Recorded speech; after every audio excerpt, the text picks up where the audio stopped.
நற்செய்தி வாசகம். இதோ கருவுற்று ஓர் மகவை பெறுவீர்.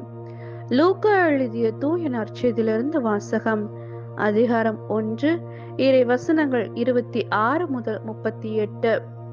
6ஆம் மாதத்தில் கபிரியேல் என்னும் வானதூதரை கடவுள் கலிலேயாவில் உள்ள நாசரேத்து என்னும் ஊரிலிருந்த ஒரு கன்னியிடம் அனுப்பினார்.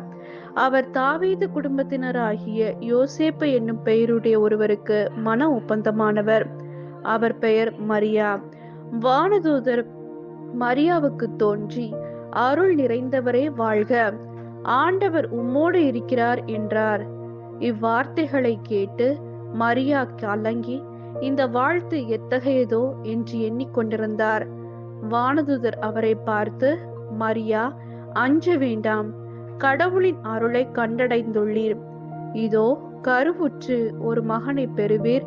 அவருக்கு இயேசு என்னும் பெயரிடுவீர். அவர் பெரியவராயிருப்பார், உன்னத கடவுளின் மகன் எனப்படுவார். அவருடைய தந்தை தாவீதின் அரியணையை ஆண்டவராகிய கடவுள் அவருக்கு அளிப்பார். அவர் யாக்கோபின் குடும்பத்தின் மீது என்றென்றும் ஆட்சி செலுத்துவார். அவருடைய ஆட்சிக்கு முடிவே இராது என்றார். அதற்கு மரியா வானதூதரிடம், இது எப்படி நிகழும்? நான் கன்னி ஆயிற்றே என்றார். வானதூதர் அவரிடம், தூய ஆவி உம்மீது வரும், உன்னத கடவுளின் வல்லமை உம்மேல் நிழலிடும். ஆதலால் உம்மிடம் பிறக்க போகும் குழந்தை தூயது. அக்குழந்தை இறைமகன் எனப்படும். உறவினராகிய எலிசபெத்தும் தம் முதிர்ந்த வயதில் ஒரு மகனை கருத்தரித்திருக்கிறார். கருவுற இயலாதவர் என்று சொல்லப்பட்ட அவருக்கு இது 6ஆம் மாதம், ஏனெனில் கடவுளால் இயலாதது ஒன்றுமில்லை என்றார்.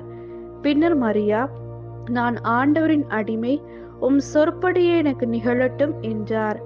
அப்பொழுது வானதூதர் அவரை விட்டு அகன்றார். இது கிறிஸ்துவின் நற்செய்தி.